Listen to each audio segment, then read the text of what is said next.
lovely to see. It's lovely to see those of you who've chosen to have the camera on, and if you can, it would be lovely to see you, and if not, that's okay. We are delighted that you're here, and we'd like to ask you, as usual, to start by putting in the chat box your location, where you are sitting on Earth right now, and maybe where you originally are from. I'll put mine, and I would love to welcome you by location, so we can see how far and wide we are spreading.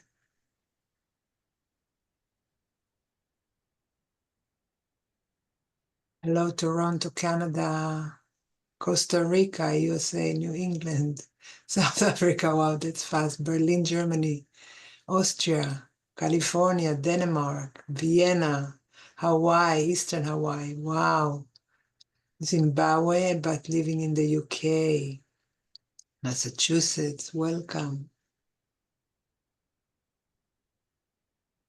In Israel this week, Spain, Sabina, hello. Arizona, Chester, England. It's moving fast. I can't see all of your location traces and lineages. Holland, California. Hello, New York.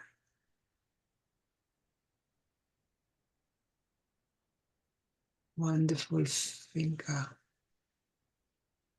New Mexico, California, visiting from Kauai.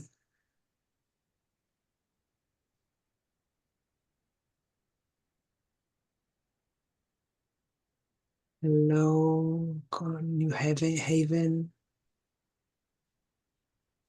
Wow, we are far and wide today, and we are traveling, and we are rooted, all of the above. One more second for anyone that hasn't shared with their location, wants to say hi.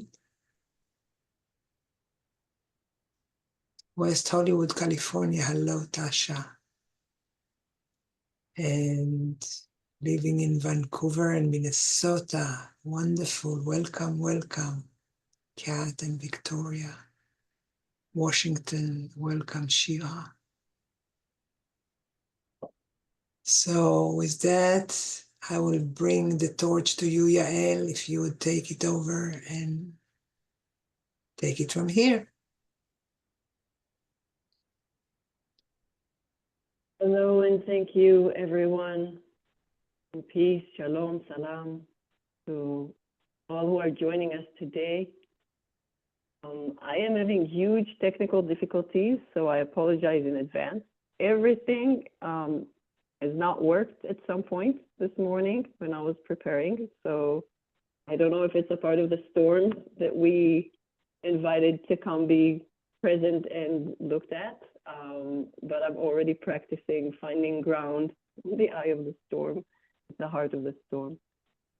So thank you all for being with us and for showing up in the way that you do. The reason we do these circles, or one of the reasons, is I'm living in Alaska. I'm originally from the Holy Land, from the part called Israel. And when I came to give birth, I felt things I haven't felt before. And then I became a single mom of two. And a few years later, I saw a man talking about these things I felt when I gave birth online. And I had to translate. I was a TED volunteer translator, and I translated it, and now I'm married to him in Alaska. And one of the ancient prophecies that he carries is that when women come together in true sisterhood, and this is a big part of what we are requesting from you to help us do and be, is true sisterhood. Whatever gender you are, please tap into the feminine, which is what we are tapping into here together. We all have that side in us. And when women come together in true sisterhood, connect to the womb inside us and around us, then great healing can begin of the feminine in us, between us, and beyond. There's a great container can be formed And then we can take the womb energy beyond ourselves for that container to actually be a vessel for something new to start existing in it and possibly in the world. And this is why we do these circles. And today we are looking at storms. I thought general storms, but there were requests from our community, and some of our speakers said it very clearly and made me see the point in looking at a specific storm that could be a metaphor to other storms or help look like stories that we hear help us look at our own stories. And so we're going to be looking first at the storm, the war storm in the Holy Land, with Eva and Muna and myself sharing our recent experiences there. And then we're going to, we were asked to let some of our speakers give us a blessing or help nurture the peace in us and in our motherland there.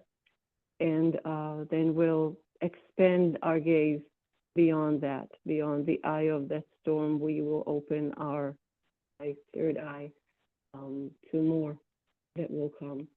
And then we will have a few minutes of silence where we will ask you, our audience, to share your words in the chat box as we all keep listening silently. And then we will close with Ia, who also has something special that was emerging for her to bring and felt very aligned. And so the first thing we do in these circles is to really listen as deep as the womb. And the way we found of doing that is through indigenous guidelines of talking circle that our elder Rita Blumenstein she's from here, from Alaska, and she's done visiting this world. But before that, she has worked with many indigenous peoples around the world. And she has found these circles to be existing in different forms and different names, but share those same guidelines. And so we read the guidelines. And one of the things that's happening today is that I don't see the guidelines as I'm speaking to you. So I'm going to try to remember it. And please, all of you who remember them, help me if I'm missing anything. So this is a talking circle in the sense that the circle does the talking and we are doing the listening. So we are asking to actively listen, even when the words are coming through me or through my other self or through another speaker. It is the actual talking, it is done by the circle. So there's no need to repeat something that was already said because the circle has already said it. This is not about being heard, it's about listening. And we ask to listen with the innocence of a child, hearing something for the very first time, before there's an opinion. When, imagine before you knew if you think there is a God or there isn't a God, before you knew if a platypus was real, a unicorn was real. Just let the story land, and then you can take maybe not the whole story, maybe a word or maybe a phrase or maybe something in it. And it's a potluck of offerings. Let us not push away something that does not nourish us personally, for it may nourish someone else in other way. So we're asking to come with unique plates and palettes and allow others to come with theirs without agenda, without judgment, without resisting to any of it, but be free. We ask to be mindful of time and attention, respect time, attention, ourselves and our other selves here in the circle and beyond. And one of the safest ways to do that, if you're not sure, is just to not mention other names. Like I had some experiences with Muna, for instance, that I will maybe talk about today. I had other experiences in the Holy Land with other people. I don't need to name Muna, for maybe for her it was completely different, or that is maybe something she wouldn't want to talk about. So I can just say, I was with a friend and this and that happened. And then she can talk about her view of it or something completely different when she wants to. And we don't have to speak. Even if you do not speak, you will be heard in those circles. And those of you who have done this with us before, you know that sometimes you think of something and then another speaker says it. And it's like you've been heard. So we don't have to speak, but if we do, we are doing no cross-talking. And again, we have to respect the words and not use offensive words. And again, the best way is to talk about oneself and not about the other person. I can say this and this happened, and when this word comes up, I feel like this, without saying, you told me this and that. Yeah, anything I'm forgetting? No? Okay. So I will say that in traditional talking circles, it is confidential. This, of course, is being recorded. It is not live streamed. It doesn't let me live stream today. Again, lots of storms and things are unexpected and are happening. And the very last thing, so we ask, for instance, something from the chat box, do not share without permission from that person, even if something really speaks to you. But this recording we will put on YouTube on our channel, and you can share that. Our speakers have given their consent by allowing this to be recorded. If for the speakers, if at any point you don't want something recorded, just ask to pause the recording and we will. And if there are any changes, then we'll give a few seconds for that now, and please put it in the chat box if you have any changes.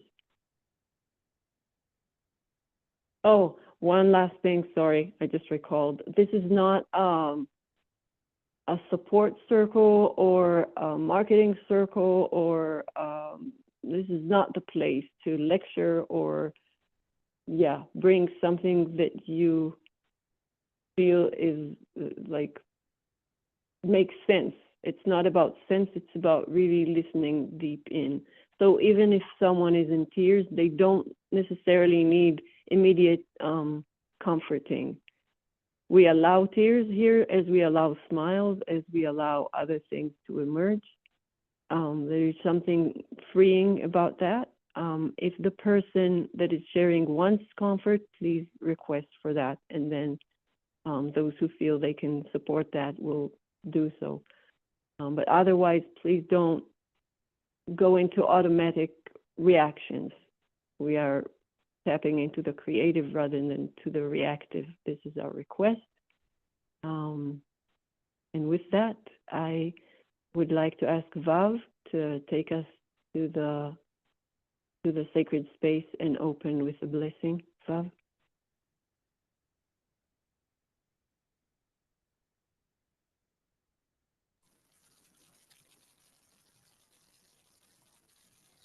Okay. We can hear you. Okay. Okay, if I could just ask everyone to sit comfortably, make sure your feet are on the ground, and take 3 big breaths in through your nose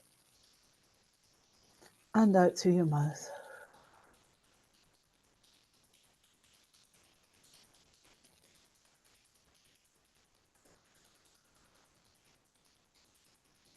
And as you sit there, just become aware of your breath within your body. And in your mind's eye, take your mind to a place in nature, a place where you feel safe, a place that's a sanctuary, a place that's familiar to you. And as you sit or stand there, look towards the east, the place of the rising sun, place of new beginnings, the element of air. And above you flies eagle, And as we look to Eagle, Eagle teaches us to be able to see things from afar, to see the bigger picture. And we watch as Eagle flies overhead, as we breathe in beautiful fresh air. And we turn 45 degrees to the south, the place of fire, the place of full sun, full summer. And we watch a snake slithers into a small hole. And snake teaches us to cast off that which no longer serves us.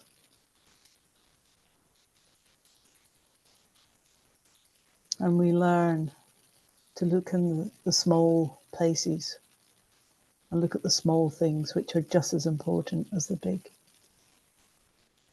And we turn 45 degrees to the west. The west and the place of the grandmothers, the element of water. And we watch dolphin in the seas. And dolphin teaches us to remember to be playful, to remember our inner child, and to know that no matter what's happening outside, we can find joy in the small things. And we watch as the water comes down from the mountain through the river.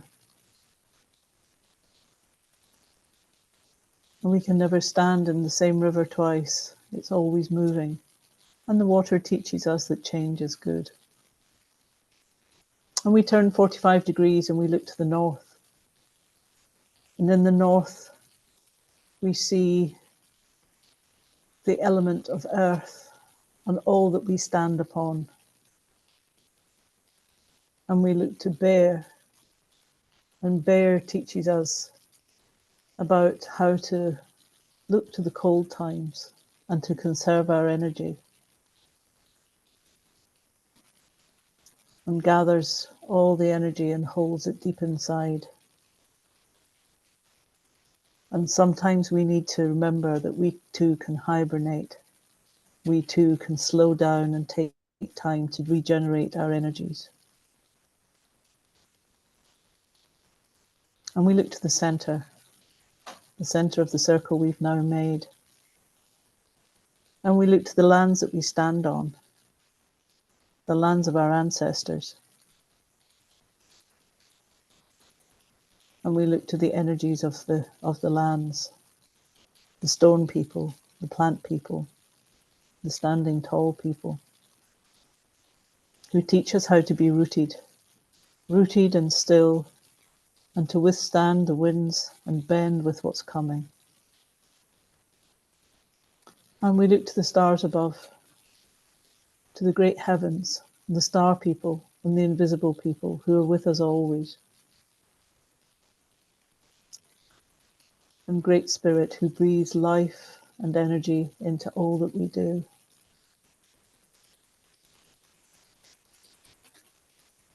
And let us breathe love into our hearts and to share in this circle tonight.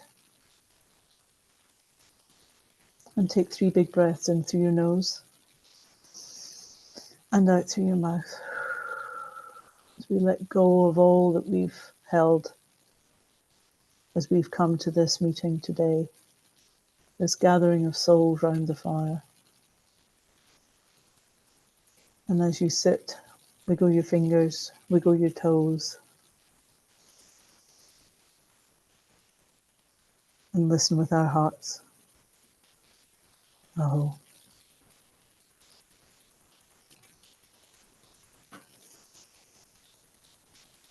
Oh, thank you so much, Val, for this beautiful opening. And Diana, will you help us connect to our room, please, with room meditation? And I see that Eva has also managed to be with us, so thank you to our wisdom keepers. Diana, do you want all of the wisdom keepers together, spotlighted? I'm always happy to see everyone, so I'm looking at the gallery. That's my preference. Oh, okay. See the whole community. Thank you, Bob. I appreciate your taking us through all of the directions and inviting us to stay in that inner space, to close our eyes. Before we close our eyes, actually, I want to light our candle. And if you have a candle, let's see if my match would light. Here we go.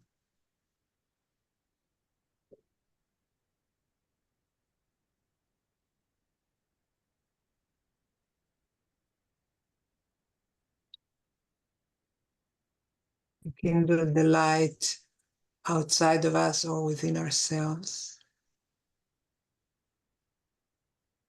I'm going to put my candle down and I will invite you to close your eyes and continue to deeply breathe, placing both palms on your heart, feeling the rise and fall of the breath. And if you have a womb in your body, place one of your palms on your womb, be it flesh and blood womb, or an etheric, energetic womb if yours was surgically removed. If you don't have a womb in this body, then keep both hands on your heart. And let's breathe together.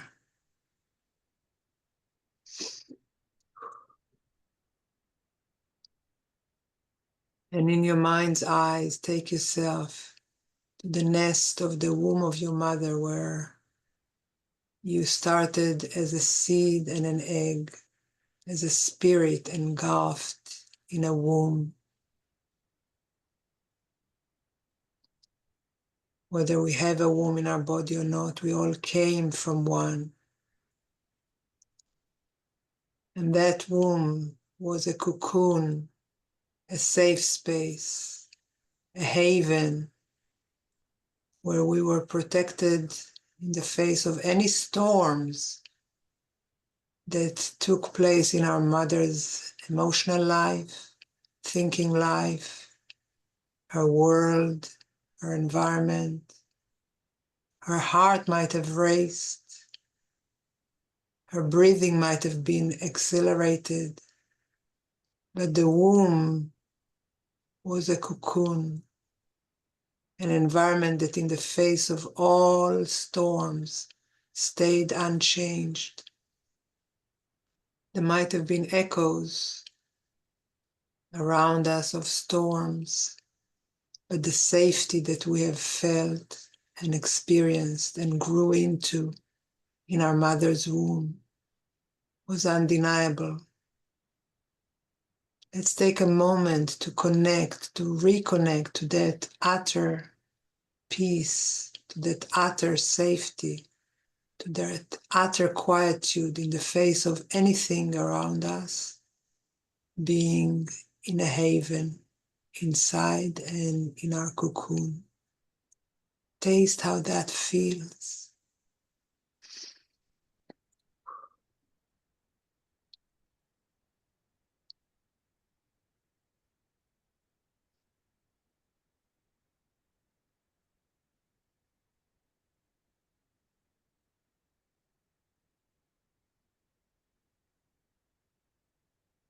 And notice if there is a part of you that wants to be pulled towards outside, to a sound, to a voice, to a sensation, to an echo. What part is that of you that wants to respond? And remember, remind yourself that you don't have to, that you are safely tucked in the nest, in the womb of your mother. There is no need to be pulled out. There is no need to be focused out. You can fully give yourself to this peace,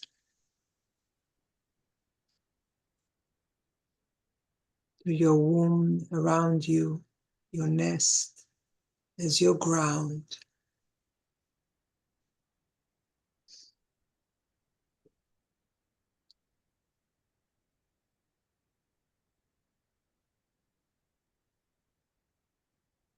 And breathing in this safety, begin to travel from your mother's womb into your own womb or your heart, in your body, sitting here now. How can we transfer that quietude, that sense of ground, of cocoonness, of calmness into this moment right now?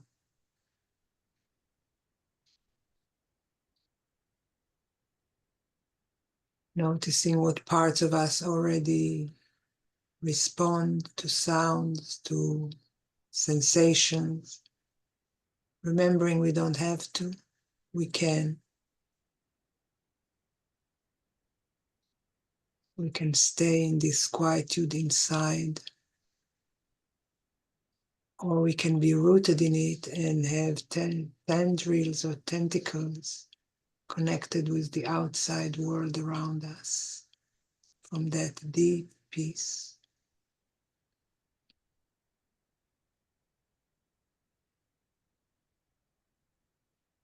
And holding on to that root of peace within our heart or womb, or both.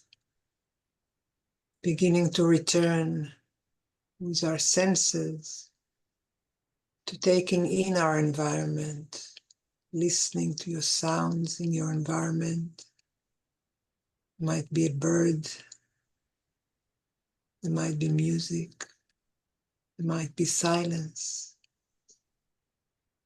Returning to the sensation of your whole body.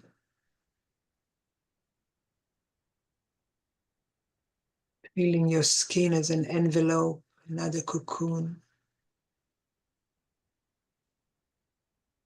Remembering with your eyes closed your surrounding shapes and colors. Imagining what you will first see when you open your eyes before you.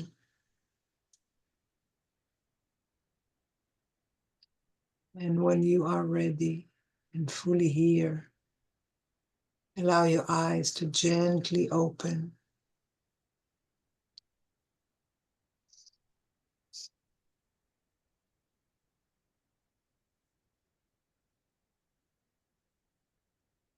Aho.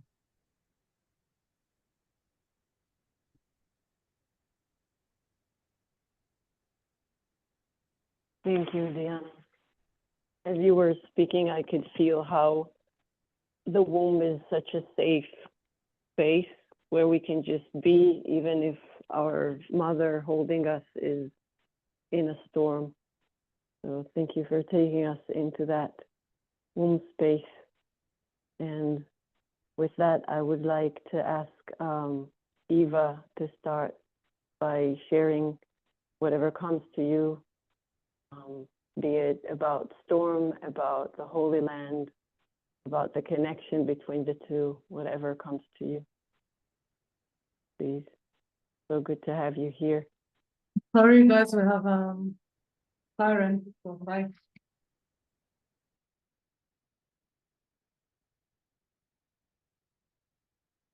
Sorry, Moon. Eva, do you want to go first? You can't unmute. Okay. Now we can Hi. hear you. Yeah, I wasn't able to unmute myself. Good evening. Thank you, Vav and Diana, for taking us on this inner journey. Really beautiful. I want to share where I am. I'm in a place called the Peace Castle in Stadtschleining in Austria. It's a small village 2 hours away from Vienna. And I landed here yesterday morning. Friday morning, I have lost track of time, from Palestine-Israel, what we call the Holy Land. And as I arrived early morning, I took my breakfast, and as I took a cup of tea, I wanted to walk outside. I opened the door. There was a small door leading to somewhere else. I entered, and it was a synagogue. Here I am, arriving from Israel, Palestine, and the first place I enter after the airport is a synagogue. The synagogue was a place that is representing the old community of the Jewish people in Stadtschleining that were killed during World War II, during the Holocaust. I thought how symbolic it is that here I am at the first place I enter. And I've been coming to Stadtschleining since 2006. I teach here 3 times a year. I teach third-party intervention, gender and peace building, and do no harm approach. I have never entered the synagogue. I have never known that there was a synagogue here. And I come here at least 3 times a year for the past at least 15 years. So how interesting, symbolically, that this is what I see.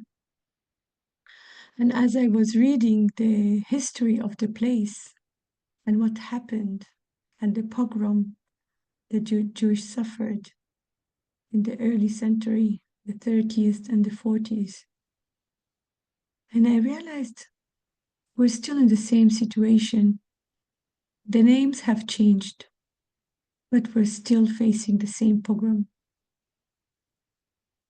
And that's what is present for me here. We need to understand that what we're fighting against is forces of darkness that just keep changing faces and names, but they're still the same. Right now we call them Israelis, certain Israelis, certain Jewish. Before they were Nazi, before they were Burundian Hutu, Burundian Tutsi, or Rwandese, or Armenian.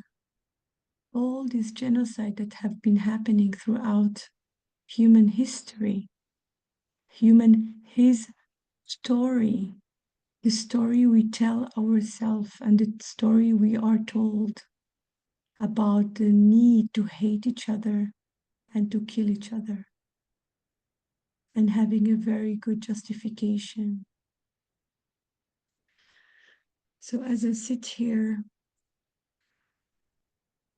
I'm really present to the space of the womb that doesn't ask question, that is deeply silent and listening.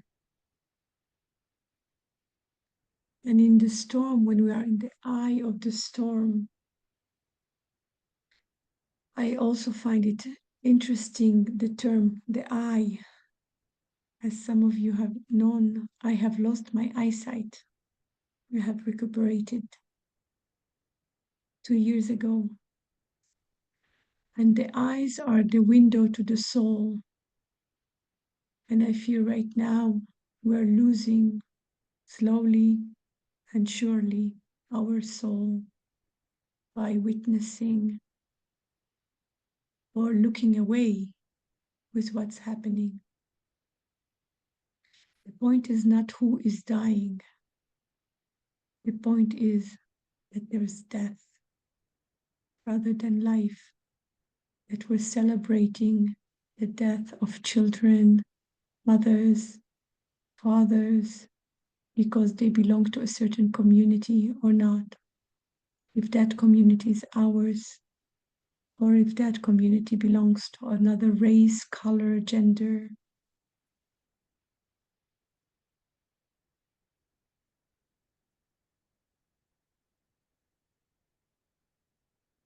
I feel so many words have been spoken that right now the power of our silence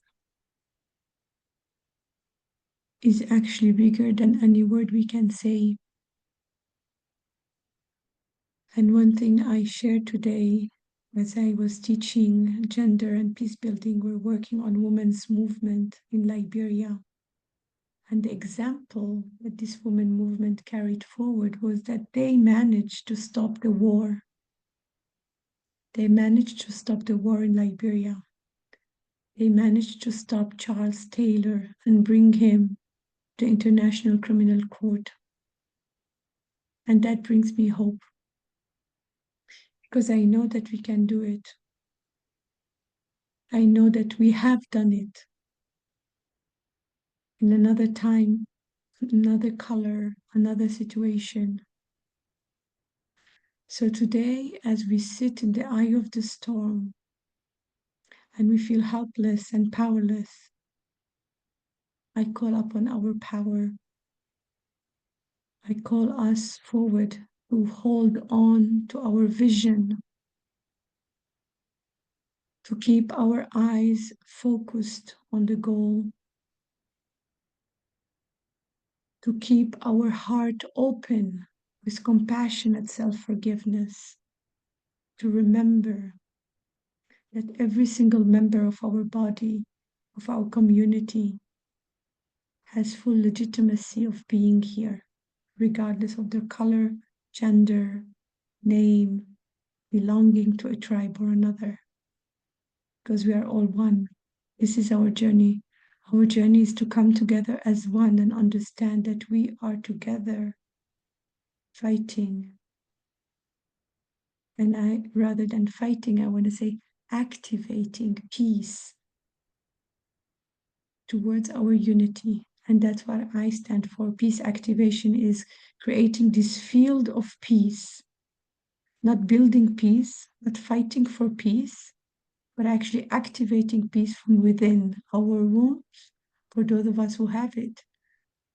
And from that same space, because it's the core of our being, whether we're a woman or a man, whether we have a womb or not, because we are one.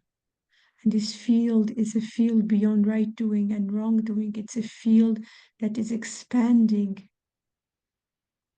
It's expanding because it comes from our heart center. And just like I arrived here and Spirit wanted me to enter that room, that synagogue that has been here for the past 15 years that I have never seen, because it wanted to remind me to move beyond these names that we attribute to each other. That what had happened here is happening now and will continue to happen unless we stop it and we understand that we are one as humanity. Thank you. Thank you, Eva. May it be so. And thank you for helping us recall and remember. I wanted to ask Muna to share next, but they're having bombs there right now. They're having missiles. And so I'm not sure. Muna, can you unmute? Yeah, I don't think she can be with us at the moment. She's taking shelter. So let us,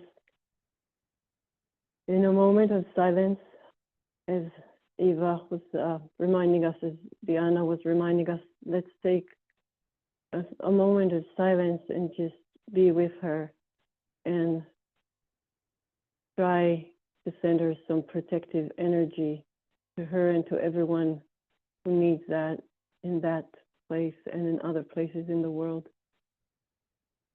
Just tap into the eye of the storm, the heart center.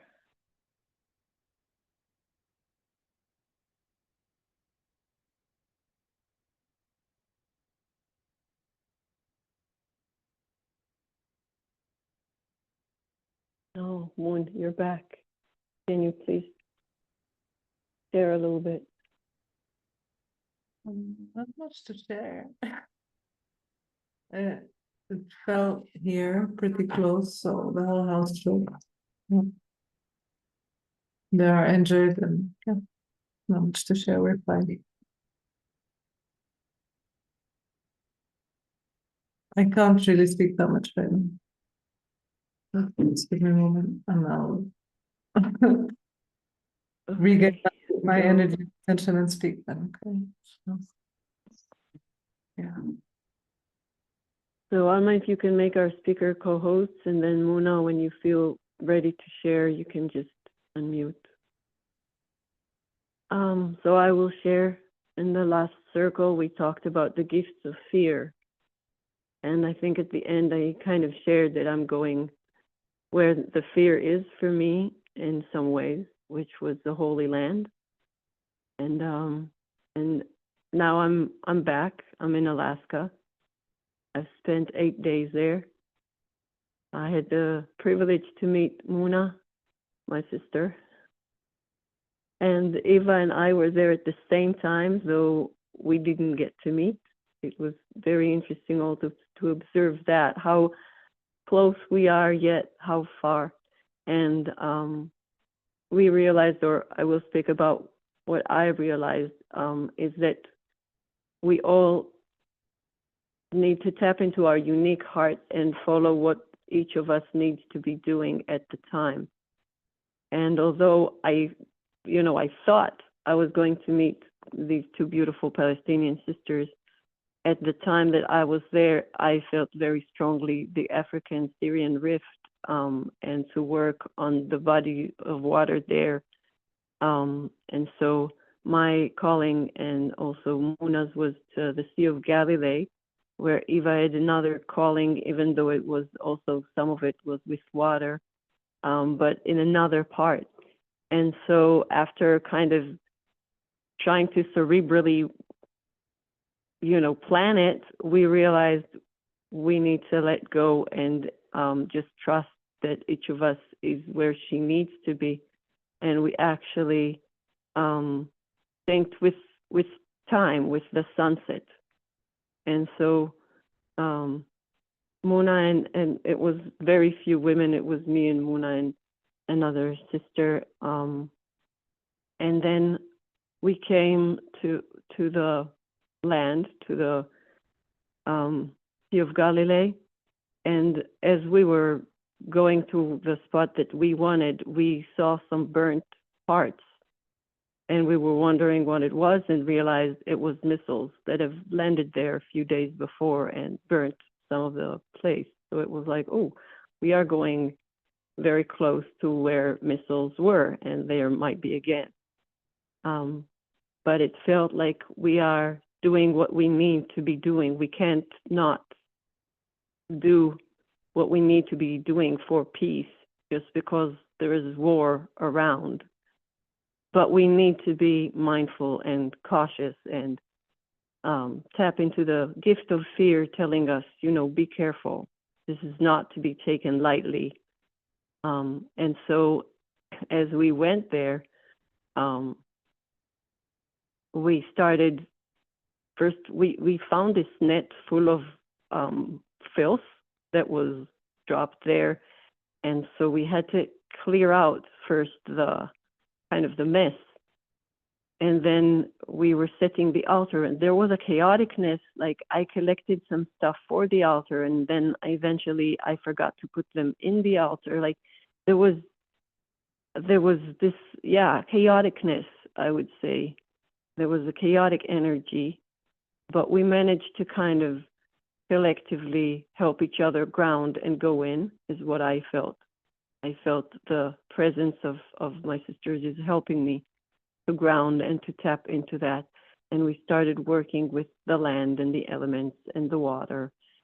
And as we were diving deep into this energy of peace and calmness on the land, and looking at the water and requesting the water to take that energy with the clouds up to the sky, airplanes started coming, storming towards Lebanon. That was the time the Israeli IDF launched their attack on Lebanon. So as we are working on the land in deep peace, above us, the war was soaring, and it just was such a contradiction. And one of us started shouting, "No, stop, stop," which was all of our hearts together through her voice. And I could feel us kind of going up to that whirlwind above us. And I felt, no, we have to gravitate. We have to remember gravity and grab to gravity and, hold that peace of peace on the ground. And so we were like, okay, we need to, we can't just end it now and rush, which was, we were thinking about our kids, and whoa, we gotta go. But it's like, no, wait, we gotta finish this properly and be what we need to be and come to the calmness we need. Kind of like speaking about airplanes, when you put the oxygen mask on you first to be able to then give that oxygen to the person you're responsible for or that you're helping. And so we had to find that ground. We had to find that oxygen, even though it was, the air was filled with war. And then we realized, we also talked about it afterwards, and we realized we all felt it in different ways. We realized that there was fear in the field, and it was fear that was driving these airplanes, that was fueling the airplanes, because the people sitting in the airplane, flying them, that's the energy. It was fear, it was rage, it was hatred, it was righteousness. It was like, this is what we need to do to them. And it felt to me so small, like what we're doing is so small. Like here we are on the land, so far from these huge airplanes, doing our little ceremony that's probably meaningless, I thought. And I'm like, what's the use? And then I heard from my belly, can you trust? Can you trust that even if you don't see an immediate reaction to what you're doing, even if they don't just stop the planes or go back, they're going to do what they're going to do. But can you trust that even if you don't see, that even if you don't get to live to see the results of what you're doing, that you are doing what you should and that this is right? Can you trust enough that you don't have to have the proof, if you will? So it was like, can I trust? And then I felt, and then we talked about it, and we all felt it in different ways. Or remember our sister saying that she felt like a crack in the heart of that fear and righteousness. There was a crack. And I felt a question that maybe we didn't, change their hearts or anything, but we felt that little crack in the belief that this is the only way and this is the only right thing. And there was a little question mark there. And maybe it will sprout into, into a doubt that will ignite a change, and maybe it won't. But just speaking to each other and feeling that we both sensed that in a way. It was, the three of us kind of felt that, and it was like, maybe it did happen. Maybe we did do something. Maybe the clouds did manage to, send some of the message, and maybe not. Maybe it's a story we're telling ourselves, but it's a story that we get to share. That I knew before, but I have a deeper knowing now of that shared experience that I had with my sisters. And when we came home, our kids, Muna's kids and my kids, just completely clicked, like they were, the same family, the same, made of the same matter. And it was so beautiful. They so didn't need us. And we were so, oh, moms, you're back. That kind of teenage energy. And then I was really tired. I felt, okay, we got to drive back home because I had friends on the other side of the fence that we don't have a fluent language between us. They have broken Hebrew and broken English, and I have hardly any Arabic, and so we communicate with body language, and so I can't do remote communication with them, and so it was really important to go see them, but I was so tired. So I said, okay, let's sleep for like 2 hours and then I'll get the kids. And then the missiles came. It was the second time Haifa had missiles, because Haifa was very quiet where Muna lives. Up to this point in the war, it only got missiles once. And so we all went to the one safe, actually we went first to her mom, and then on the second time it hit, after a few hours, it was in the stairway, and these kids and us are just sitting there and sharing this experience. The same missiles are threatening all of us the same way. It doesn't matter who's on which side or who belongs to which nation, or all of these things. They were so artificial. And I looked at the kids and I said, you have to upgrade. Like, this can't be what humanity is capable of. Like, this is so stupid, I was kind of pointing to the sky. I was like, this is so stupid.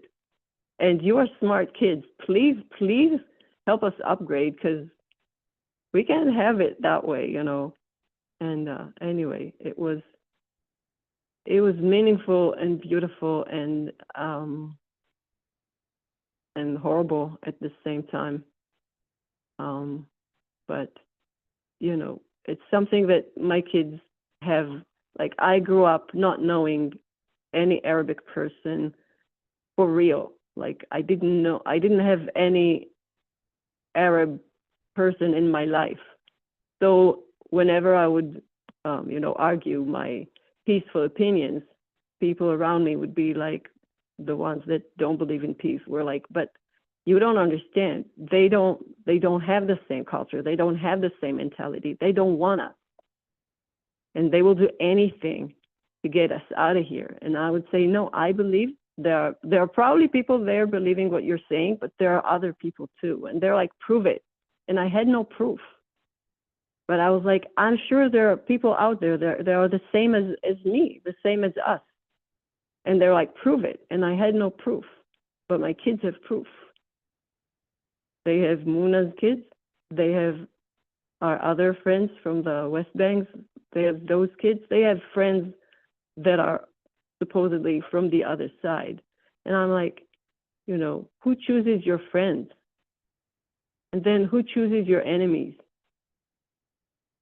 Why do we let governments decide? So this is my question.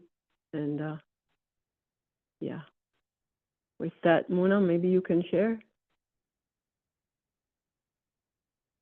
Hey, thank you, Yael. That was pretty thorough and loyal to the source. And I am trying to, like, a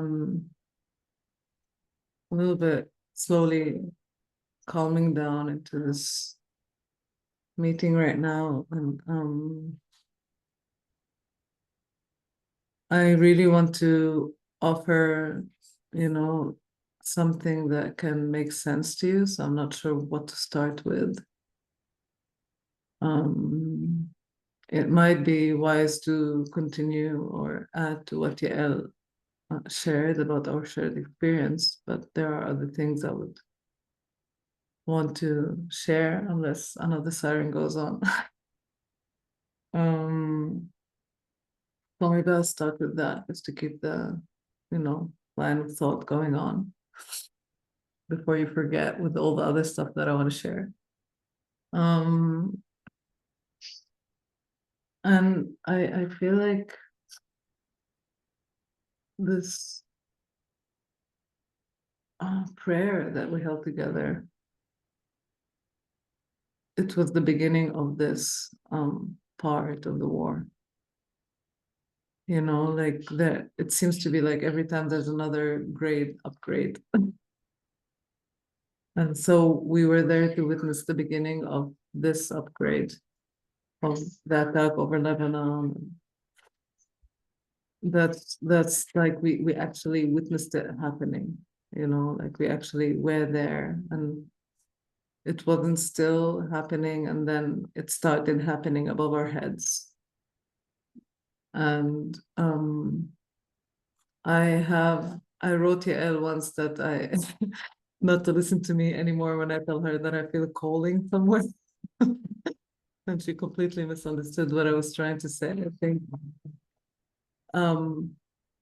But actually what I was trying to refer to was that I think that something within either nature or I don't know, whatever is communicating through me has the information of what is going to happen. And it just so happened like that 3 times I was actually in nature when something shifted. I was there on the 7th of October.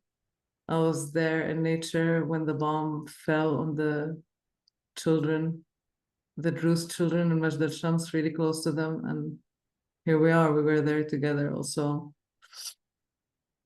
when the story over Lebanon started. So I think that there's like deeper wisdom that's carried with them. And I have no idea what to do with this piece of information except the knowledge, maybe kind of understanding how to be with it. I don't know. What I do know is that after Yael so wisely said that we should one moment close our ceremony and not just drop everything and go, kind of really helped us to calm down. And I went to the Sea of Galilee, which you see behind me here, yeah. This is the picture that I'm holding here. And I just stood by the water, and what she told me was just keep doing what you're doing. Just keep doing what you're doing. And I come out with this message, even though something within myself is kind of slowly diminishing, unfortunately, every day that there's more destruction and more horror happening here. But I know it's really slow work and there's nothing to do except for doing the work. Like I would know what to do anyway.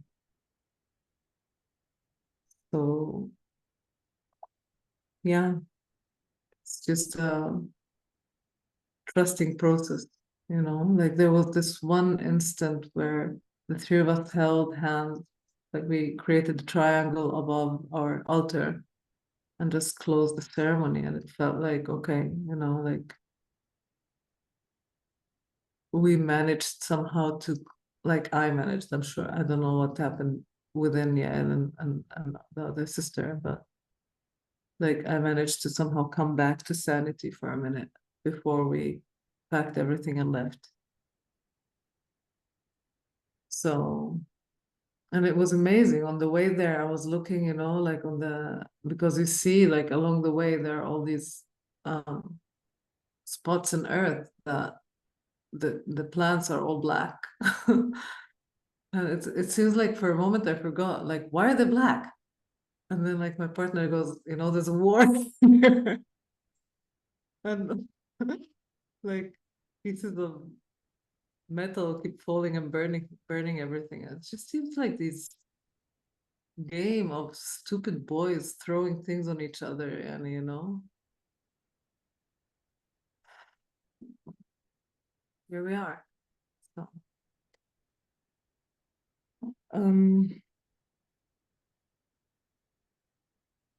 but what I do feel about, like, I just mentioned the eye of the storm there in that one moment, you know, like this triangle with the circle in the middle, and just like really holding the silence in the circle in the center of that.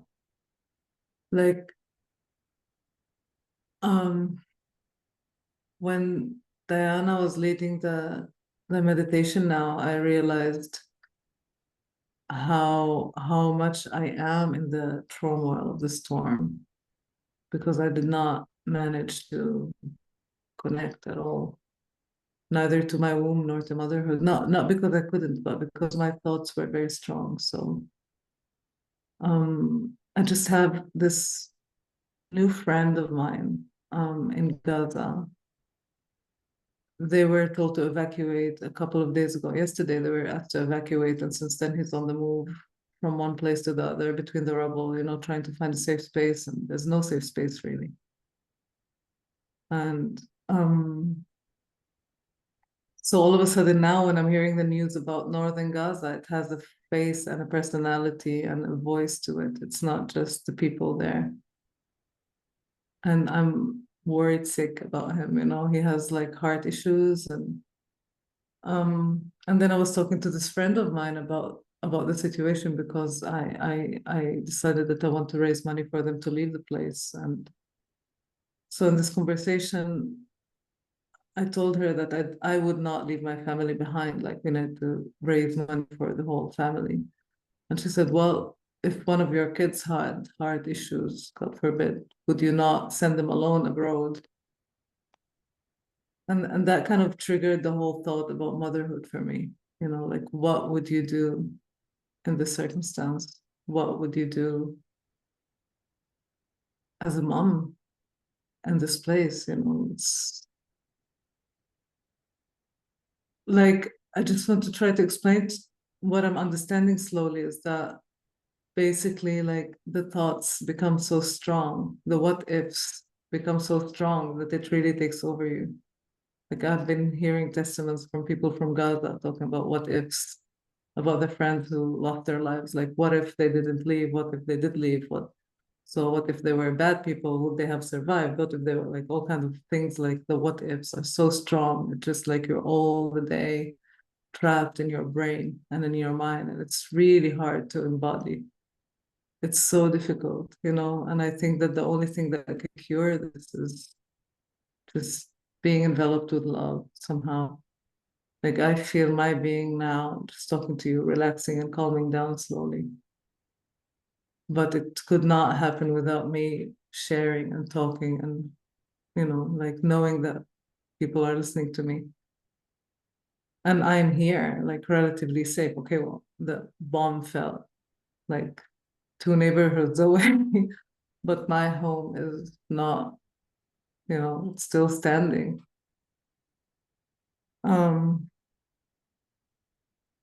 So that kind of like, every time we get a little hint of what's going on. So now I understand why meditation is not necessarily something that people in trouble can use, because it's just your brain is so strong, and it's your fears are so strong, and your what ifs are so strong.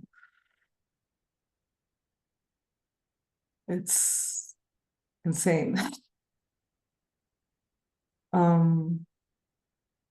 And I kind of lost the third thing that I wanted to share.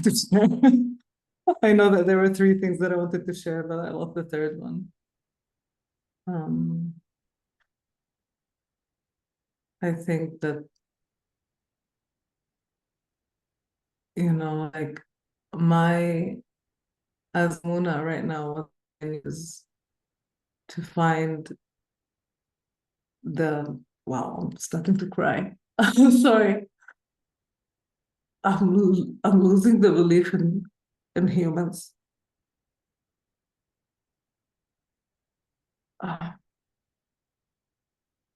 Because just nothing is changing, and it's just getting worse. And I know that it takes time, but right now, my friends are in danger. I don't know what to do with this. And so I think that it's just somehow regaining the trust in the goodness, which I see through, I see through Yael, and I watch your faces, and I know that it's there, but then it's like the division here, it's so strong between Palestinians and Israelis. It's just so strong.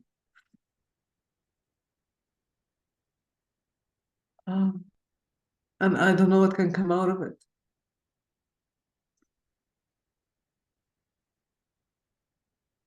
Yeah, I wish I had something wiser to say this day, you know? It's like, this is where I'm at. Like there's a really deep need within myself to say something really deeply wise and comforting. But the truth is that I'm just really having a hard time right now. It's just these times where it's like, looking at Eva and I say, well, Eva keeps magic and let's believe in magic. And wow, it's just becoming further and further away from me believing in this. So, yeah.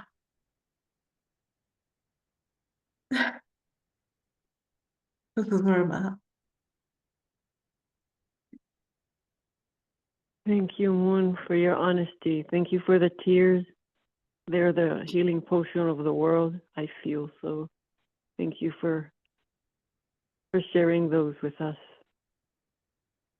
And I have a wise friend who says tears are the heart's sincerest desire.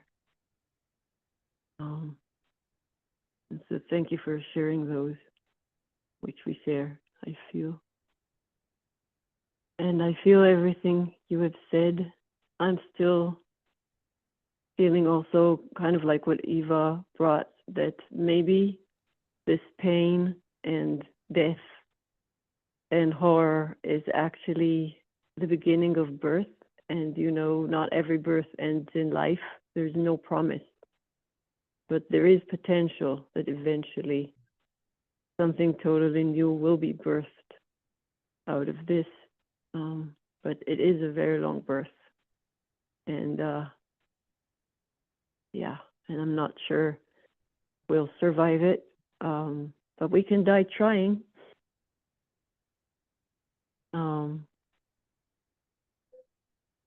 And maybe with that, we can go to be nurtured by others. I think that's also a part of we don't have to have all the answers. We need to do our part and also, extend our hand or our heart for others to help us when we need help. And so Selene felt that in advance, and that's why she insisted that we give room to that storm and offered, I don't know exactly what, but a nourishing in a form of ceremony, or I don't know exactly how to call it. Selene, if you want to explain, if you just want to go ahead and dive and take us into it, please, we're with you. Yeah, thank you, Yael. Thank you, Muna. Thank you, Eva.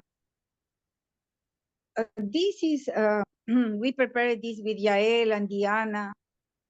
We want to offer our heart to build, to raise community around you, to protect you, to make feel you comfortable, assisted, embrace it. You are not alone.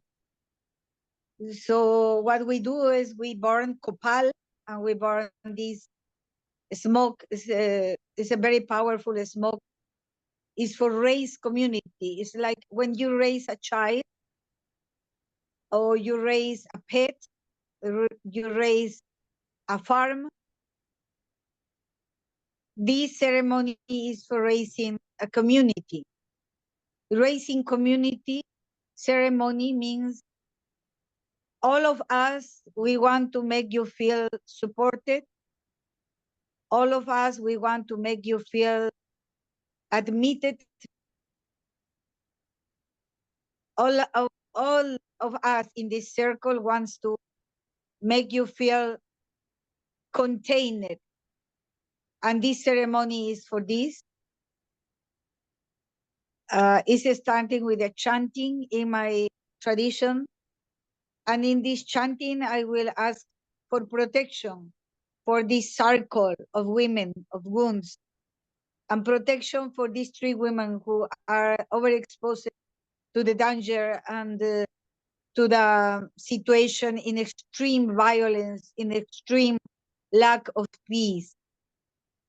So in this ceremony, we all will pray for Muna, for Yael, for Eva, asking for keep the spirit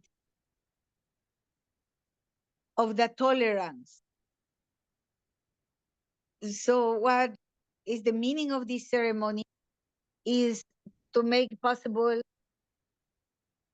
the raising of the tolerance between us and make sure the Mother Earth is providing to us everything we do need to contain you, to protect you, to be with you three, to support your recent experience in Israel, to stand up, to stand by you. So this brief ceremony has the meaning to provide our vibe, making possible really we find our tribe. The key word is your vibe will address you to your tribe. And this is our tribe, the tribe of women. We are all together here coming from different indigenous groups, different ethnic groups, even different cultures, different parts of the country, different countries. We are reunited here to make possible to grow up community, to stand up in front of Yael, Muna, and Eva, to provide to them the strength and the possibility to feel like we are all together on this.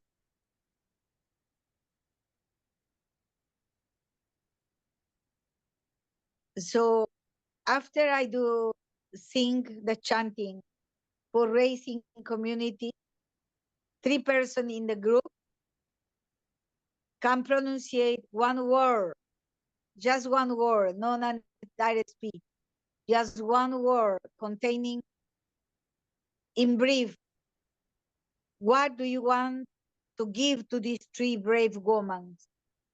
Keep the courage, keep the strength, and keeping the community building. For us, it's so important. You 3 feel like you are not alone. You count on this community. You count on me, and you count on every one of us.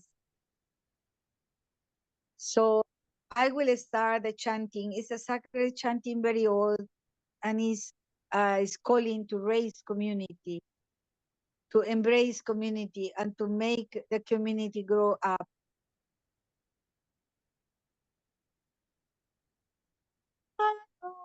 Kanu, kanu, ra. Kanung, kanung, ka. Kanung, kanung, ka, ra, ra, ra. Yaelita, yaelita, evita. Eva, formicona. Emonita, muna, muna.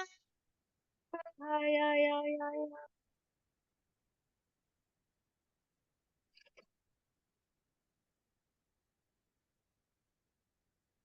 I will invite 3 people in this community to give one word. Open your camera, open your mic, so microphone, and give us one word, each of these 3 persons. One word to make possible raising community, to make possible giving from us to these 3 women the strength, the energy, the resilience, the vibes they need to recognize you are a tribe. We all are a tribe. Let's feel the vibe. We are a tribe. Let's feel the vibe. We are the tribe. Let's feel the vibe. I will open the space for 3 persons with the bottom of the heart, speaking just one word for these three women. Help me, please. Don't be ashamed. Sisterhood. Shy. Thank you. Sisterhood is the first one.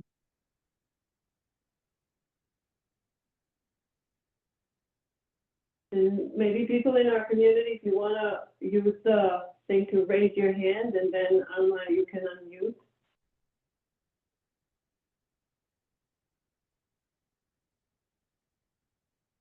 Yeah. We have two hands up. Unity. Sisterhood, unity. Thank you so much. Love. Love. Thank you so much. So we have a very nice combination of a sisterhood of love in unity. Thank you so much. I will invite all of you to write down these three words. We are a sisterhood of love, walking in unity. Thank you so much. These three words means a lot for raising community, for building community around these three women and support them and send to them. Just for finish, put your hand here in the forehead front here and touch the screen wherever you are, your computer, your tablet, wherever, and send this vibe, the vibe of a sisterhood of love walking in unity. Let's our sister feel this powerful circle of a sisterhood of love walking in unity.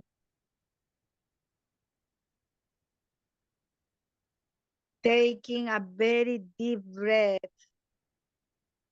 you open your arms and if it's possible, embrace this circle.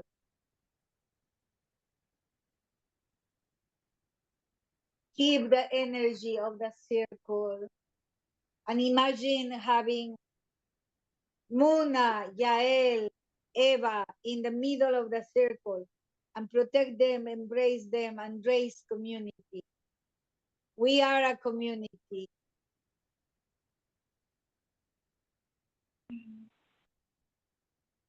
We are here for wherever do you need from us. And not just for Yael, Eva, and Muna, for each one of us in this circle of rooms.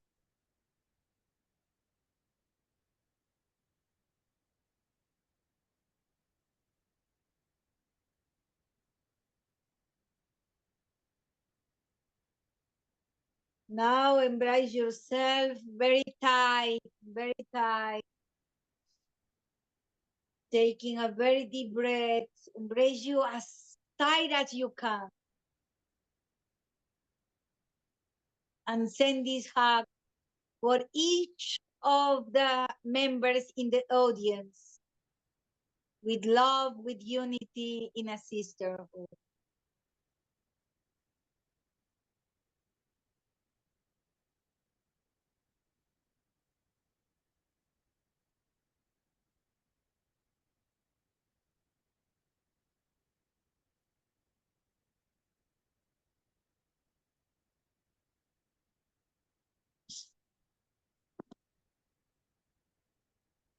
Take a very deep breath. Try to integrate everything you heard so far and embrace that and put with a hand in your heart. I am feeling grateful.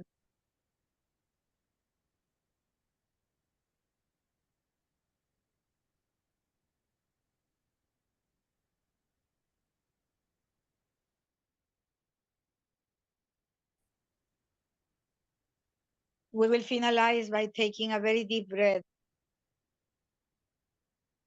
and Thank you so much to each of you.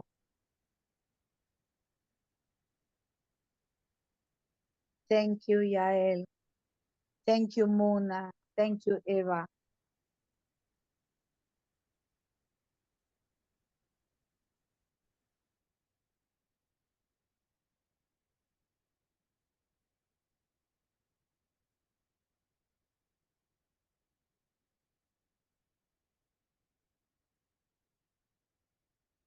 Thank you. Buenas noches. Shukran. Indiana, I know you were the first one to hear Selene, even when I was resistant or not understanding why this storm is different than other storms people are dealing with, or why we should spotlight it. And both helped me understand that it's not more or less, it's just a story that belongs in the circle, and I did mention it last time, and many were waiting to hear, the after kind of feedback. So yes, you can share whatever comes to you in whichever way you choose comes to you. Thank you, Yael. Thank you, Selene.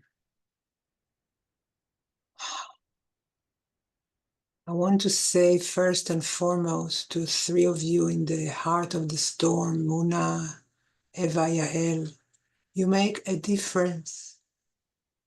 You make a difference. When you're asking Muna what difference did it make when we were standing there, the three of you, underneath the missile, underneath the airplanes, I shiver to think what would have happened if you weren't there. Because your being there made a difference. I believe with all the fibers of my beings that your presence there, your ceremony there made a difference. And Yael, when you asked why not focus on all the conflicts in all the world, yes, we do. But the fact that you and Muna and Eva were there gave a face to someone in the eye of the storm, like Muna was speaking about someone in Gaza that is close to her heart. And all of a sudden that killing and slaughter and massacre has a face of someone in danger that is close to our heart. That's why, because you were there, and because the fact that you were there made a difference. You spoke, Muna, of the voices of fear, of the voices of disquiet, the voices of trauma. I'd like to invite you three and everyone else to take those voices and place them in our palms.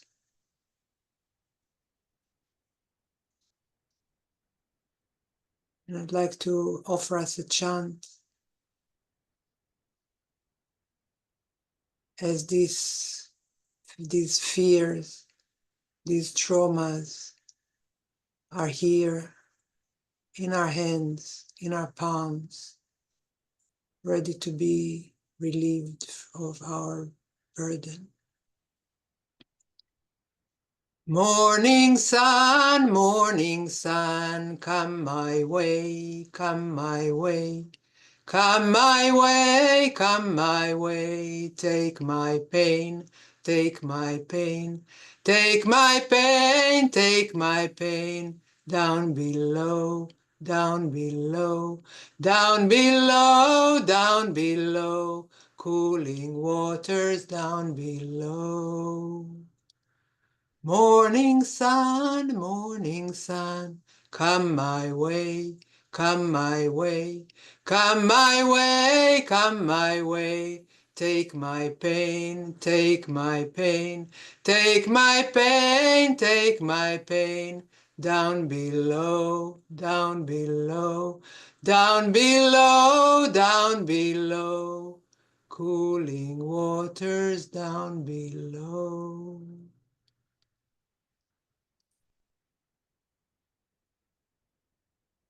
Let's take a moment to feel that pain lifted.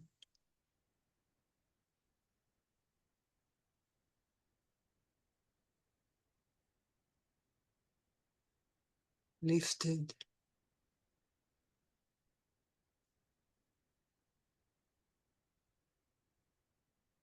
Taken away from us, from each and every one of us.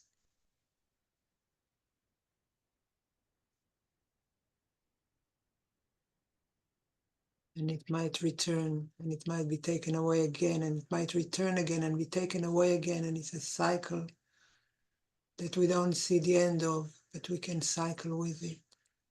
We can offer our pain to be taken away. We don't have to carry all of it. May we not carry all of it. May we let our burdens down. May our burdens be lifted. Aho.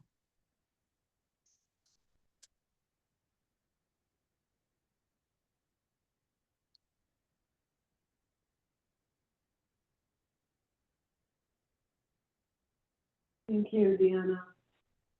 And I'm wondering if we still have Kumu Sabra with us. Sabra, are you here?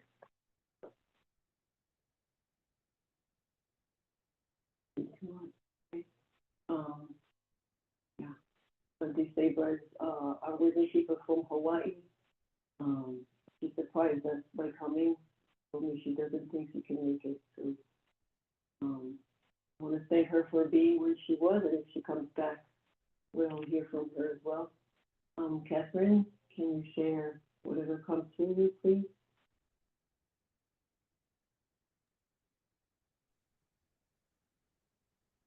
You know,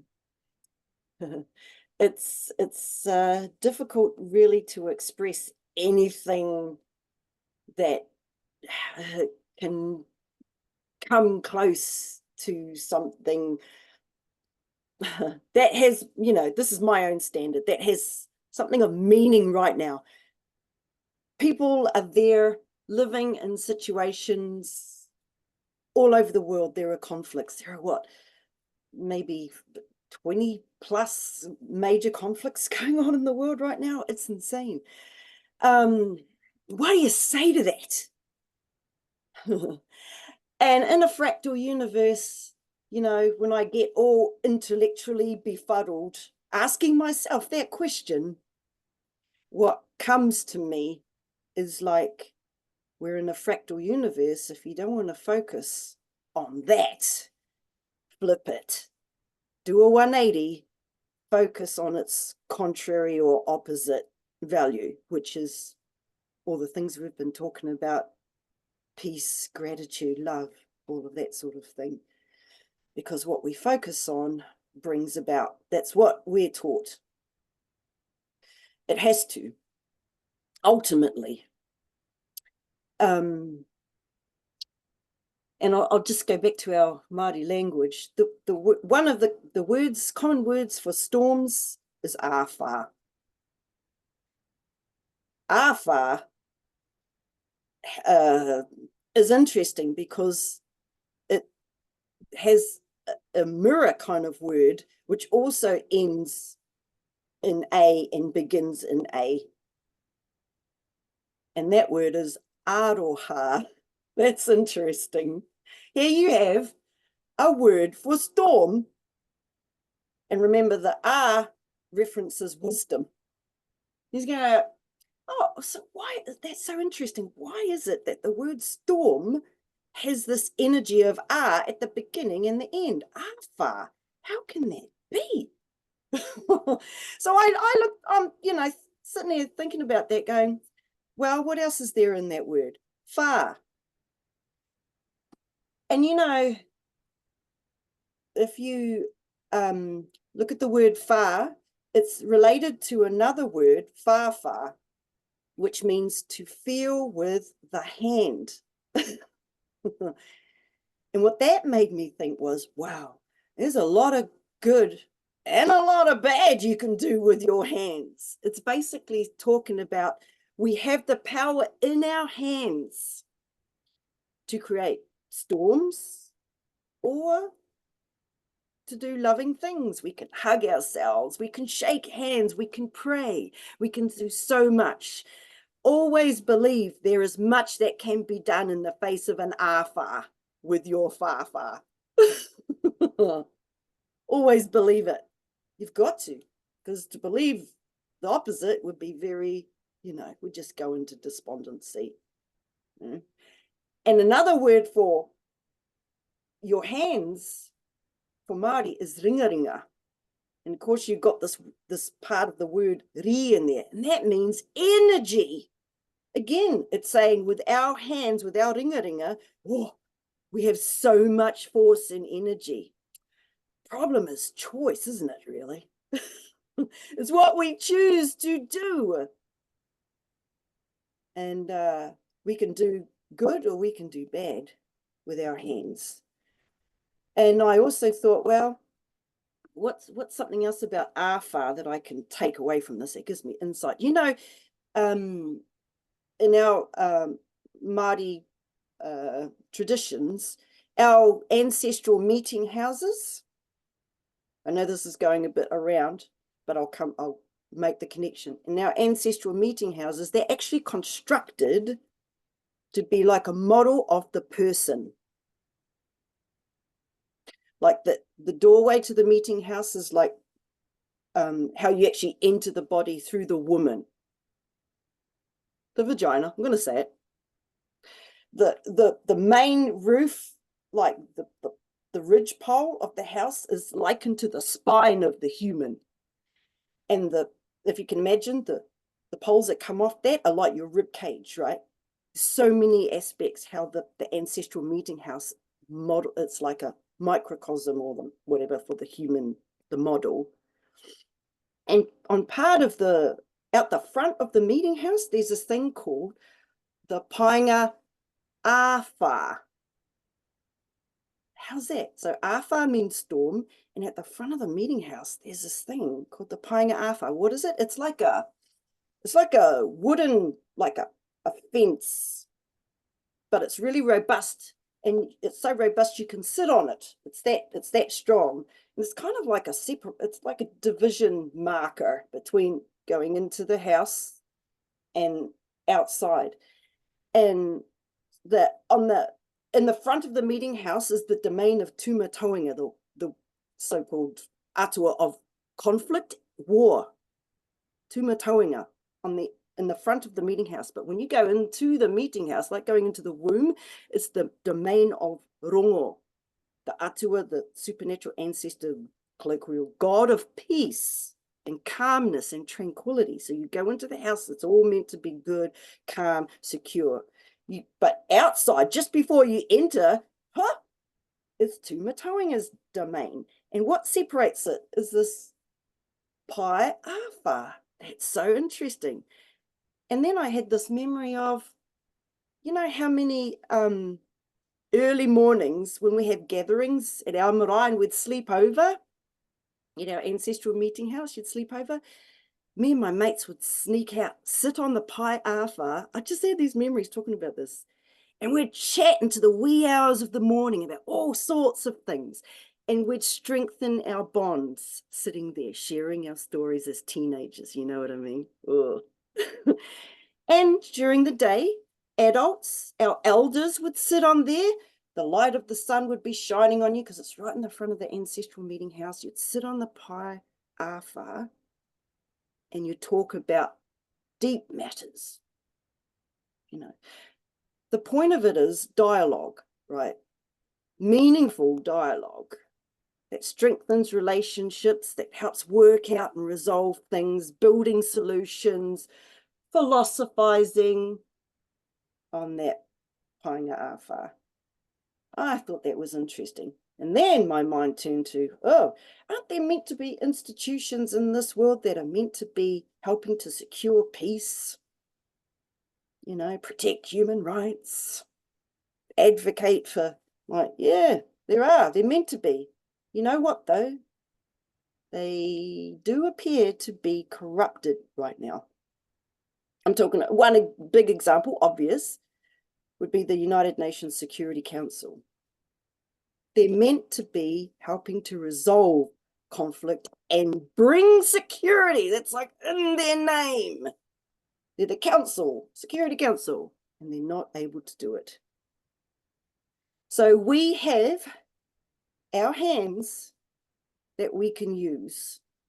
Somehow we can, like, you know, sit on our own, painga awha, and go, okay, what can we as citizens do to help, like, I don't know, bring pressure to bear on these institutions? What can we do in our own communities and societies, having conversations here in Aotearoa?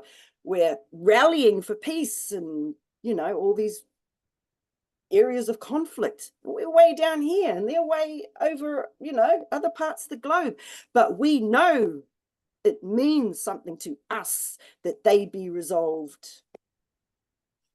So yeah, what we do matters. I heard, who was it that said earlier, what, you know, what Yael and Muna and Eva did matters, and what everyone does in your own way. You light a little candle, it matters. That's what I would say. And so I drew a few cards, as you do. I drew 4 of them because I just had to, I felt I needed to keep on going. I'm so glad I did. The first card I drew was self-awareness.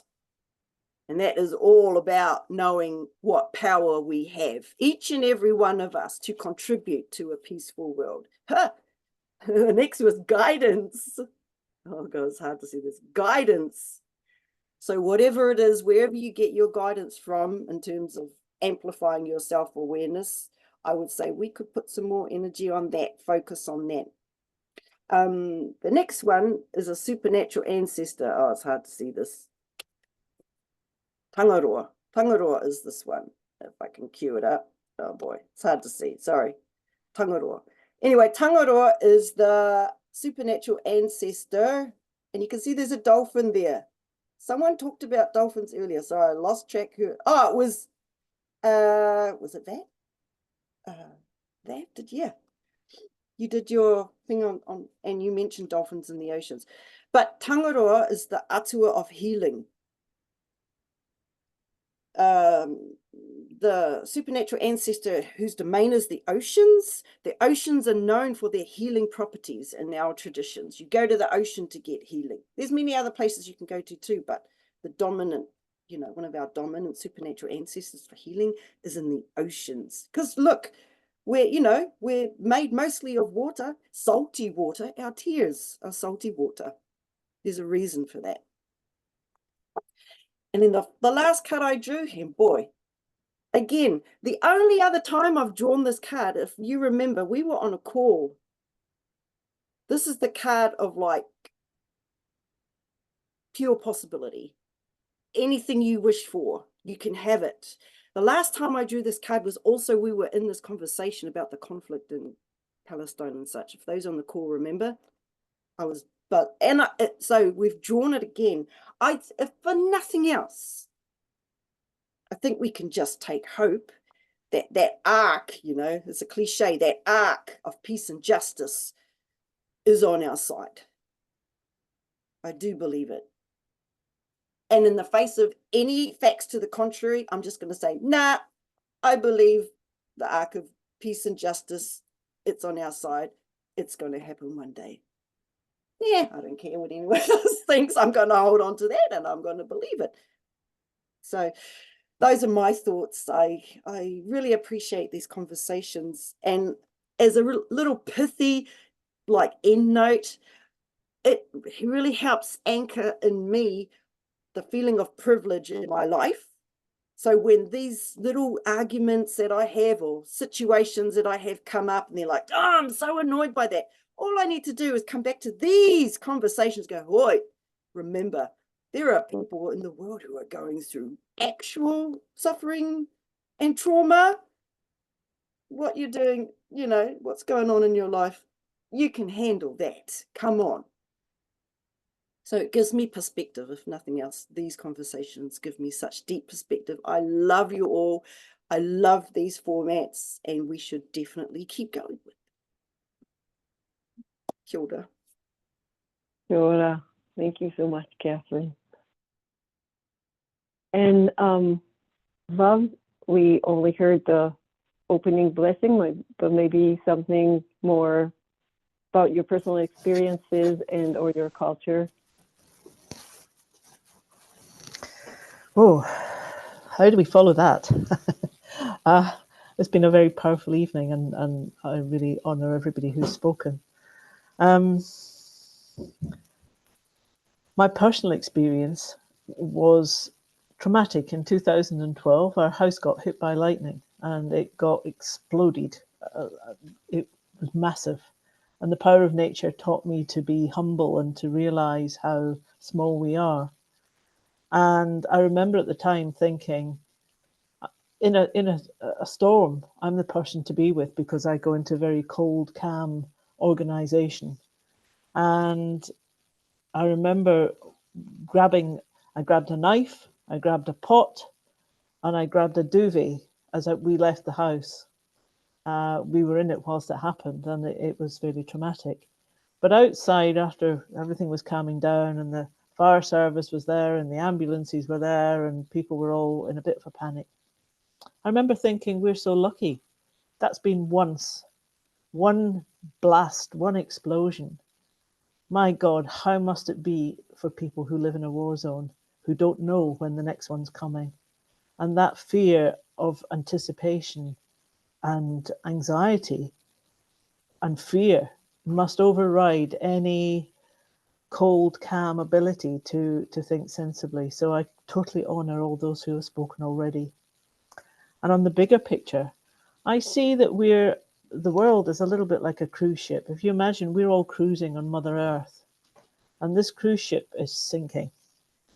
And all I see is that the lifeboats are being put out, and there's a lifeboat of governments from America, and a lifeboat for governments from Russia, and a lifeboat of governments of China, and governments from Israel, and all these idiots are fighting over who sits in the boat and who drives the boat.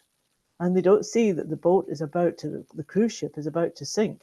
And the people that make them who they are sitting on the damn boat, waiting to be fed and waiting to be given rescue.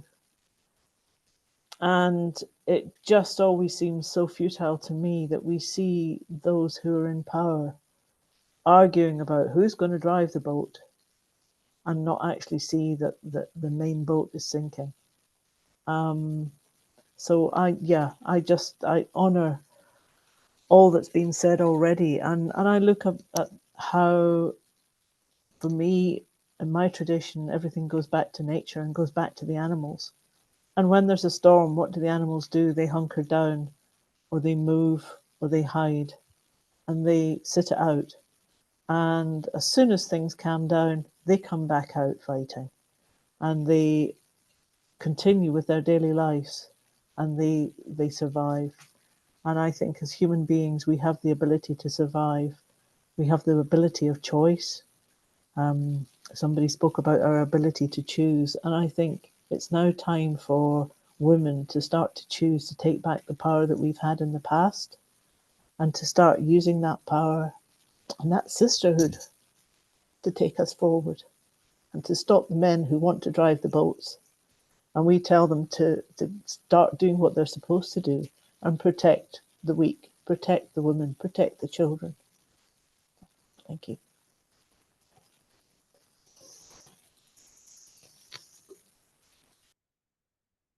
Thank you so much, Vav. I see that Ia hasn't managed to hook in with us, so I will ask her to maybe record what she wanted to share and share it with you all. What's coming to me in light of what you just shared, Vav, is when we were in Israel, at some point there were news here in America that they're going to close the sky in Israel. And my man called and said, you got to get out of there. it was like about 2 days before our planned flight was about to leave. And I told him, no, I'm here. And if they would close the sky, I would hear it. And he was like, no, I think you got to be proactive, and you're a bit too, indifferent. And then there were some notions like that also in the news in Israel. Was like, maybe it's time to close the sky, maybe not. But from the people that I know who are pilots and stewardess and stuff, it wasn't going to happen. But it did kind of bring a bit of doubt and fear. And at some point I was in my mother's bedroom with her, and Alma, who's with us doing the tech here now, my daughter, was there too. And it was quite disturbing or distressing. And she said, Mom, maybe we should go. And I said, wait a minute. I could feel what she was saying, but I know she has very powerful intuition ever since she was little. And I know her mom did her best not to disturb it. So it is more powerful than most. And I said, please use your third eye. Let's do this together. Step out of this personal fear and look at the bigger picture with your third eye, and tell me if you feel that they will close the sky tomorrow or not. Let's sense this together.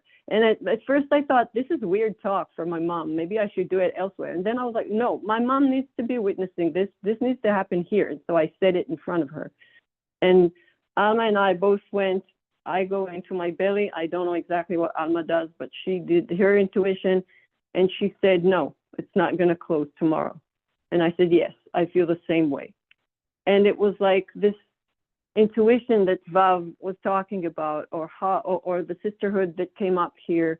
And when Muna said, sometimes she takes strength in talking to me or talking to Eva or talking to other sisters. And I know I do it with each and every one of our speakers, which is a big part of why I invite these women here, because I feel the sisterhood. I know that when I say true sisterhood, even if I forget what it means, they will help me remember, and they will help me live through it. And so Alma and I were just able to do that and feel both at the same time. Yes, okay. And then we also know it's not just me. There's something energetic here. And our wombs know how to do that when we sync together, and we can tap into that ability and do it even when we're not bleeding necessarily together. And my mom was there, and she said, wow, this is how you check? Like, this is how you do it? And I said, yes, I think you have it too. And she went, you know what? I couldn't explain to myself why I'm not afraid. It's like, I get the storm, but I'm not afraid. And now when I saw you do that, I'm like, you know what? I feel that too.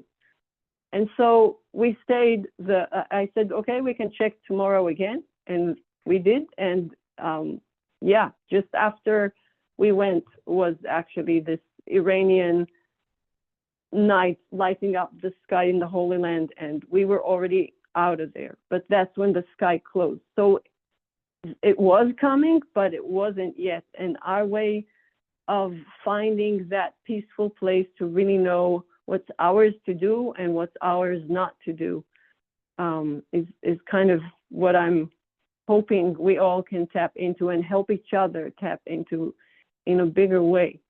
And the last thing I want to bring is something I learned or experienced with Lakota elder who's a hoop dancer. So he's all about movement and hoops, and he was there. We were at Wild 12, and there was a one-day trip, and he was with the children. And so it was just a few families. We came with children in different ages, and just a handful of, like, I think 15, 17 people ages. It was two, like the kids were aged 2 to 17, and then some parents and some guides. And he brought this beautiful rock. It's not like this, it was a Lakota rock, but it was grandmother rock. And he said to everybody, he was a great storyteller, and he said, you know how sometimes you have these thoughts in you that that just don't let go, and you try to think of something else and it goes back like this loop that you can't get out of. And everyone nodded, everyone, even the 2-year-olds knew what he was talking about. I was like, at 2, we already have those thoughts and we don't know how to stop, and we're trapped in it. And then he said, so we have a relative, we have an ally who knows very well how to stand still and how to be quiet. And you know who it is? It's Grandmother Rock. And if you have a very strong look in your eyes, you can use your gaze and just look at it very, very strongly. Or maybe you want to sense it with your sensual, the tip of your fingers. And maybe if you want to, you can touch it.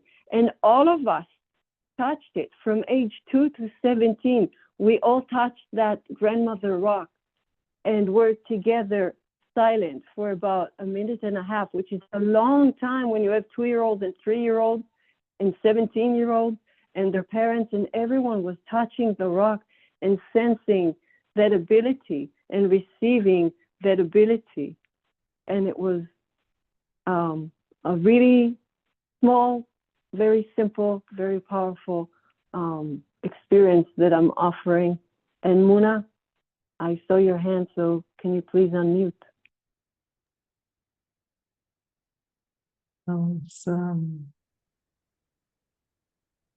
Wanting to wait until you finished before I raised my hand, so I'm sorry I didn't do that.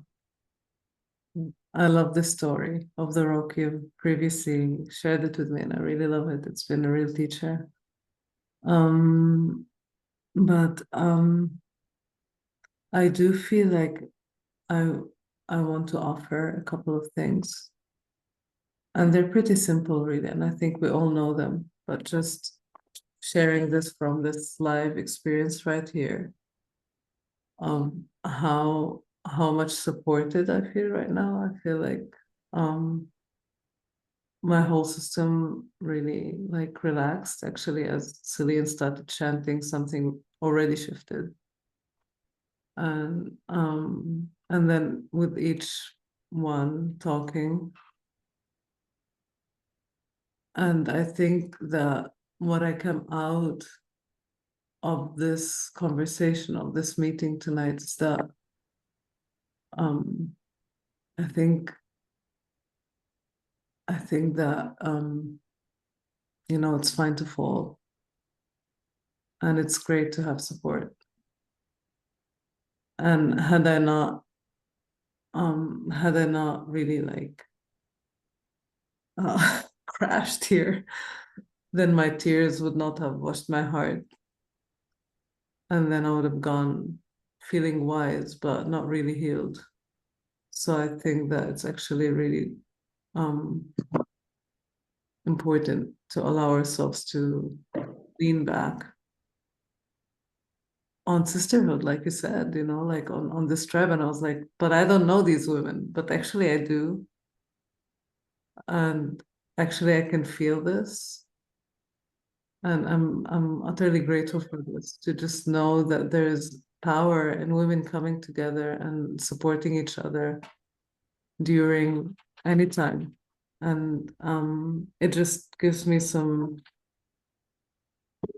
real deep urge to know that once I'm out of this, I would want to support other sisters there.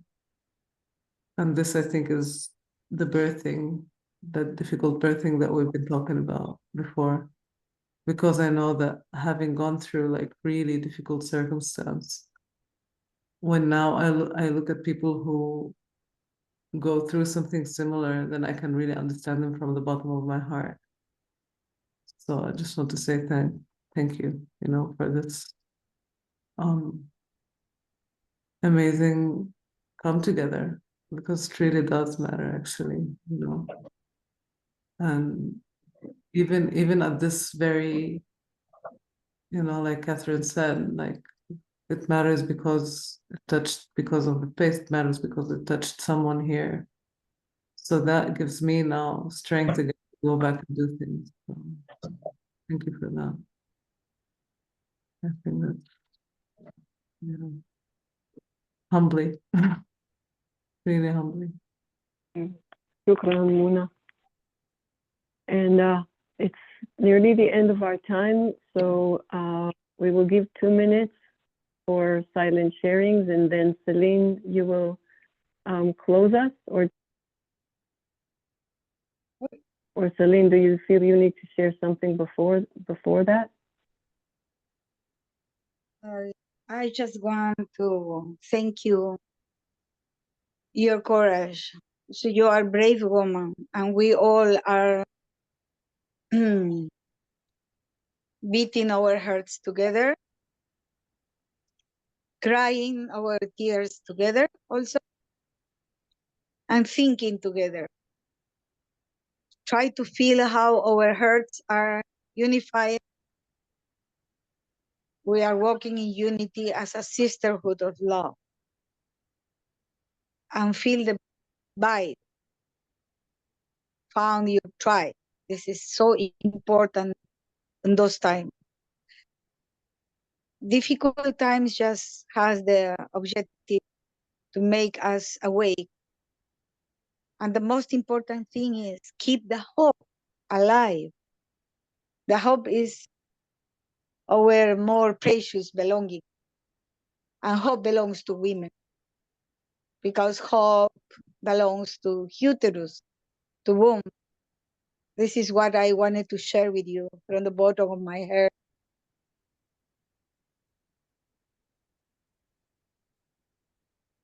Yeah, those tears are tears for sharing also.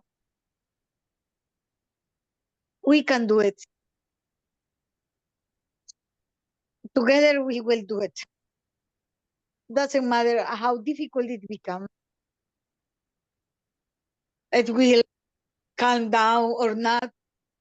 Doesn't matter, doesn't make any difference. We will stand together. And that's why we are here. Thank you. Yeah. Thank you. Eva, you want to share very, very briefly, because we are at the end of our time.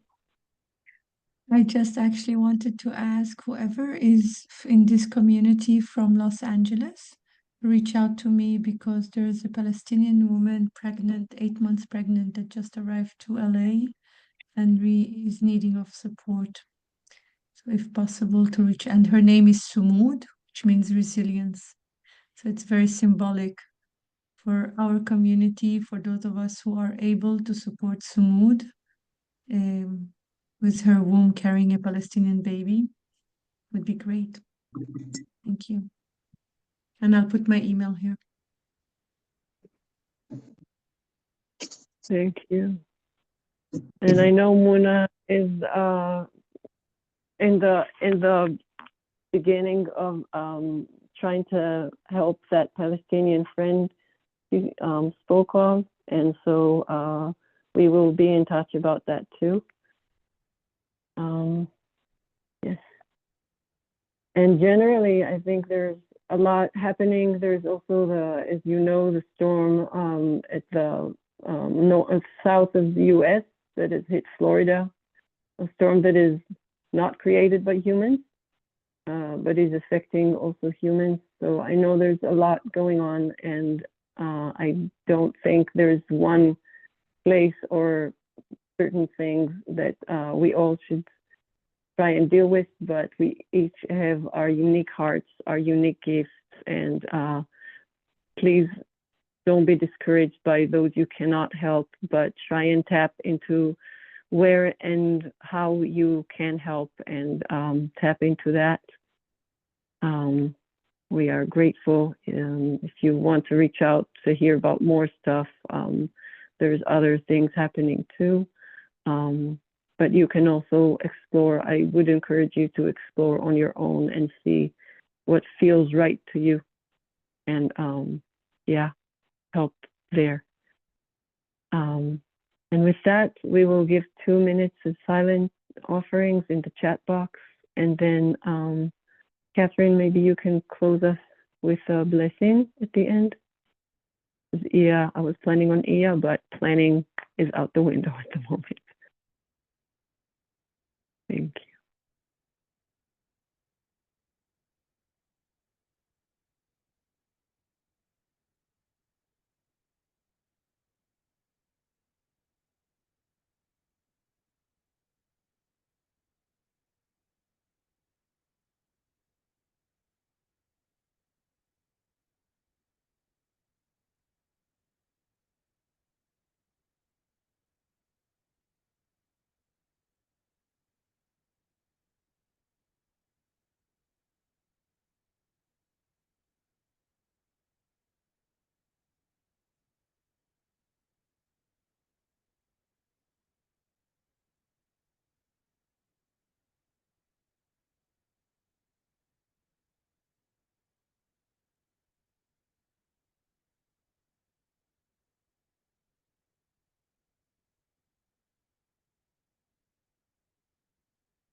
Donation link if you want, and we are, if you want to encourage this kind of work, because we always nourish back our wisdom keepers as they are bringing so much of what they are.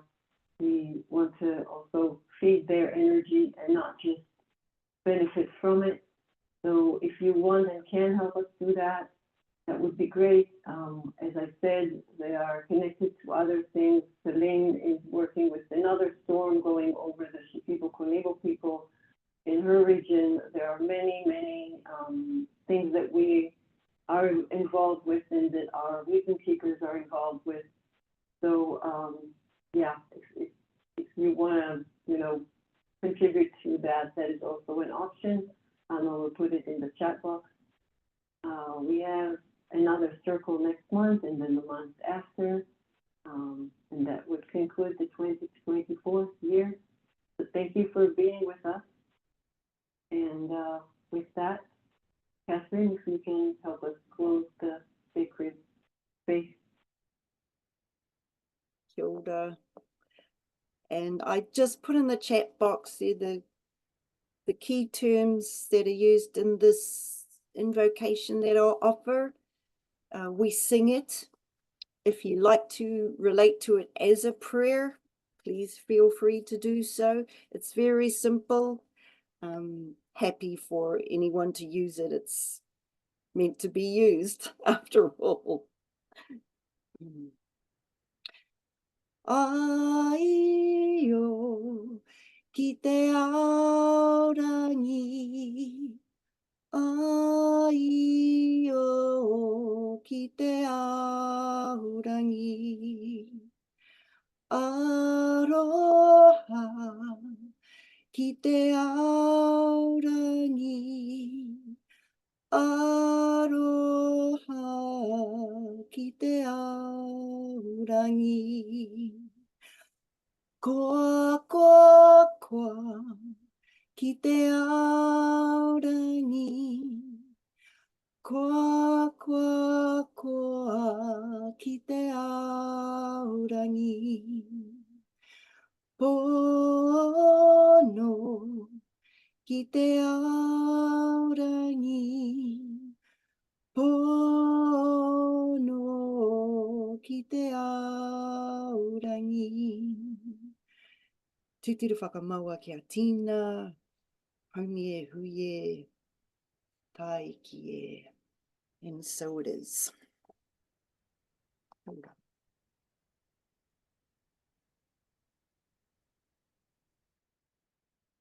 Thank you. Thank you to everyone. Every encounter is a co-creation.